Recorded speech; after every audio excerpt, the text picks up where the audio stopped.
Si tenés diabetes, escuchá lo que te voy a contar. Bienvenidos a otro video sobre nutrición y diabetes. Soy Gabriela Mendonca, licenciada en nutrición, y estoy muy contenta de poder compartir con ustedes todos mis conocimientos y experiencias en nutrición y diabetes. Espero tus comentarios, los voy a estar leyendo. Activa la campanita, suscríbete al canal, así no te perdés ningún contenido. Hoy vamos a hablar de diabetes insulino requiriente. Un concepto que se presta a confusión y que es algo tan sencillo como aquella persona que empieza a requerir insulina porque su páncreas no fabrica la suficiente.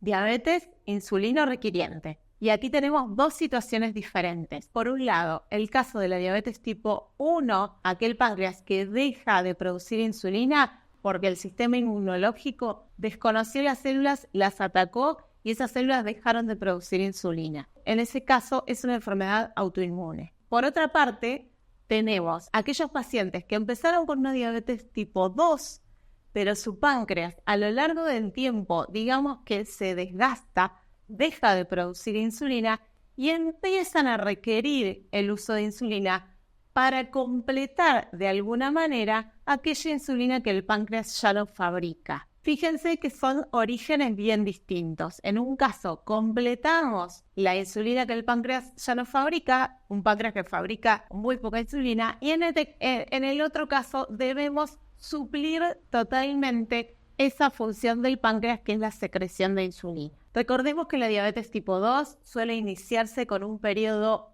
largo, 10 años, un periodo muy largo, de insulinoresistencia, es decir, el páncreas fabrica insulina, pero esa insulina no puede actuar bien. A eso se lo denomina insulinoresistencia. Hay una resistencia a la acción de la insulina. Hay insulina en el cuerpo, el páncreas la fabrica, esa insulina no puede actuar bien. Como el cuerpo y las células siguen interpretando que no hay insulina, pues esa insulina no llega al lugar donde tiene que llegar, que es el interior de las células, el páncreas se empieza a ver cada vez más exigido.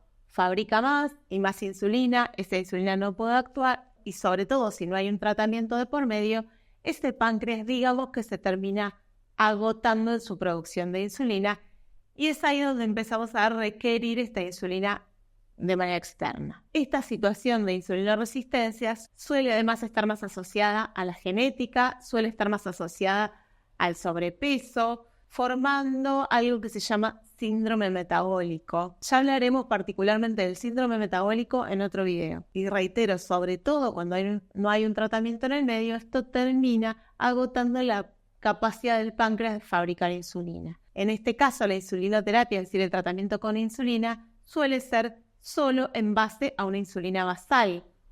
En el caso de la diabetes tipo 1, como necesitamos suplir todo el trabajo del páncreas, necesitamos una insulina basal y los bolos de insulina acorde a la cantidad de hidratos de carbono que consumimos. Usualmente en una diabetes tipo 2 que termina siendo insulino requirente, no necesitamos un conteo tan estricto de los hidratos de carbono tampoco, ya que lo que estamos haciendo es completar el trabajo del páncreas. En ambos casos, una alimentación equilibrada, controlada en carbohidratos, con hidratos de absorción más lenta, sigue siendo uno de los pilares fundamentales de ambos tratamientos. Me parece muy interesante este tema porque solemos encontrarnos en la consulta con grandes dificultades a la hora de tomar la decisión de comenzar a usar insulina porque tenemos el concepto de que si usamos insulina, la diabetes es algo así como más grave.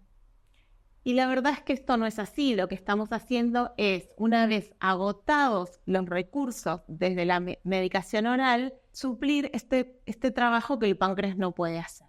Es decir, la diabetes no es ni más ni menos grave ni en una situación ni en otra. Son formas de tratamiento distintas a través de las cuales lo que hacemos es siempre imitar o ayudar al páncreas para que trabaje mejor. Desde mi mirada veo que frecuentemente nos encontramos con muchas pérdidas de tiempo por temor a utilizar insulina.